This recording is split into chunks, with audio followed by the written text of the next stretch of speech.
and our economy is crashing at high speed. Removal of the commercial banks are going to be too big to fail systemically, that the entire small banking industry is collapsed too bad. And what that's going to do.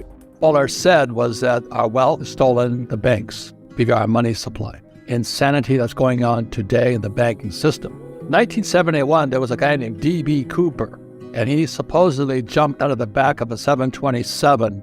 So what's going on today is deception, betrayal, and collusion. It's about how the central banks of the world, besides they're not really banks, they're really Marxist or central, to how they collude. And they collude with big companies like BlackRock.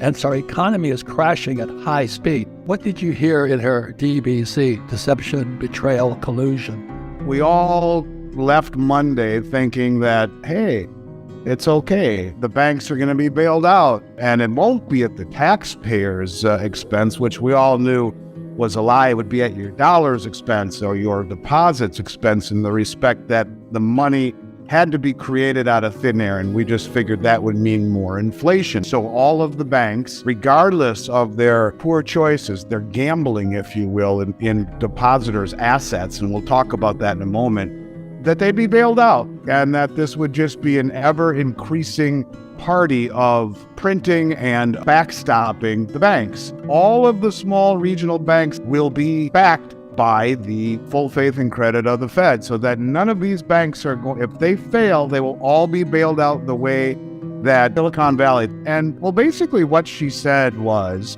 the only banks that will be bailed out will be those banks that have the approval of the majority of the FDIC board, the majority of the Federal Reserve Board. Those are the only ones that will be bailed out. That in our minds, the systemically too big to fail banks, was that all of those smaller banks are dead on arrival. They won't be bailed out. And if they're not deemed to be systemically important, then they will have no backstopping. And what that is basically doing is herding everyone into a pen of the 4, 5, 6 biggest commercial banks in the world, or in the United States, the Wells Fargos, the Bank of America, the Citi, the JP, the Goldman. All of them are going to be too big to fail, systemically interconnected with one another through a massive amount of derivatives, whereby if they fail, they'll bring down the whole system. But the little banks who run into trouble, we're going to talk about why they run into trouble in a moment, but those banks, no, they won't be bailed out, and too bad. And what that's going to do is collapse the entire small banking industry, the entire regional bank industry is going to collapse. Who's going to leave their money in these little banks? If you're running a business, let's just say that the Rich Dad Network kept all their money in a small regional bank near your office. People that you've known and trust, and they've been great to you, and they know you by first name, and they know your staff by first name, and they treat you the way you expect to be treated. Not anymore. Those banks are not too big to fail, and if they go under because of the systemic nature of what is happening, they're not going to be bailed out. And it's important to understand something. So all of these banks over the last several years have accumulated with the deposits that they received since the president was able to remove all of the reserve requirements during the pandemic to zero. So most of these banks have virtually nothing in the way of currency on hand. And because they would take these deposits that came in from the depositors and they would buy bonds with them, typically treasuries and in many cases mortgage-backed securities, at rates above what they were paying, of course, to the depositors, but in what was typically considered safe places to be. The problem is all of those bonds have an average maturity or an average yield rather of about 2 to 2.5% and long maturities. And so the problem is that since interest rates have risen closer to 5%, every one of those bonds in their portfolio have lost 50% or more of their value. Now, the banking regulations say that they don't have to mark those to market until they sell them. And so they have a whole balance sheet filled with toxic assets that have lost over half their value or more. So in the case of SVC, when you saw a run on the bank, for whatever reason, you get people running on the bank because there's so little cash, the reserve requirements have been slashed to nothing. These banks are forced to sell their bonds at a huge loss in order to meet customer demands to get their money back. And if enough people redeem or withdraw their money and the banks are forced to liquidate their bond holdings, which are all have been eviscerated by rising rates, then a large bank can become insolvent in less than 24 hours. And that's exactly what happened. The FDIC can't handle this. Their insurance fund is only 0.03% of bank deposits, roughly $125 billion in FDIC liquidity backing over $9.5 trillion in deposits. So if just one or two banks fail, that's it. That's gone. The overwhelming majority of the FDIC board and members of the Federal Reserve.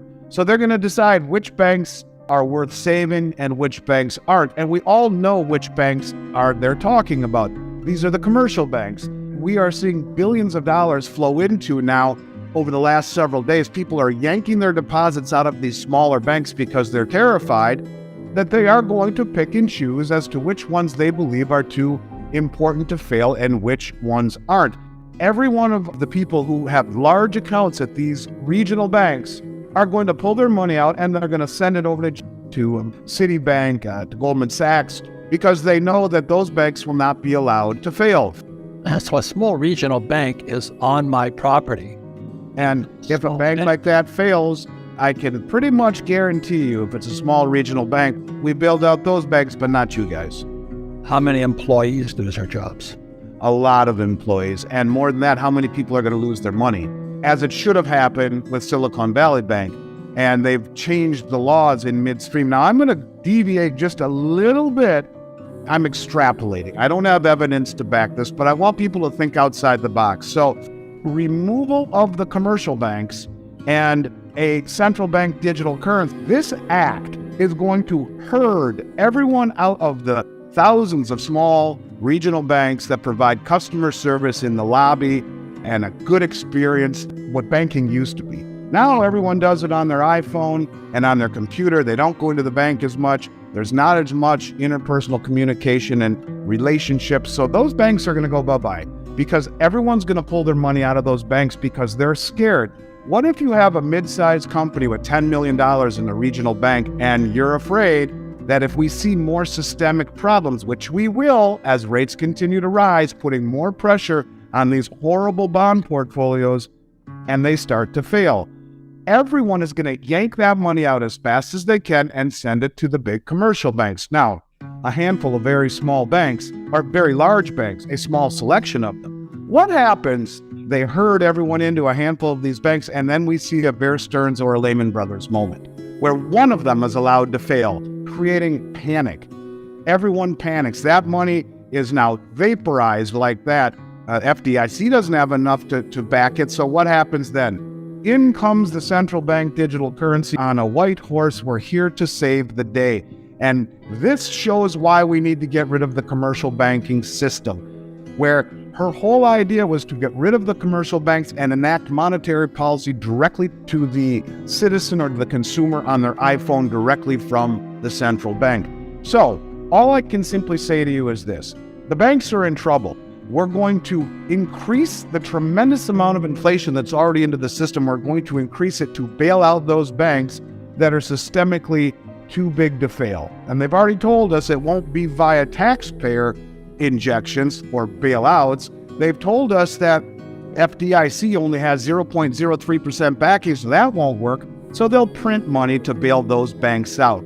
But everyone's going to flood into the commercial banks. And then they are ripe for whatever they have in mind. If they let one of them fail, everyone will panic and embrace the new CBDC currency, which we have been told by the Bank of International Settlements that everyone must have. All countries that are part of the BIS network has to have an operational CBDC by 2025.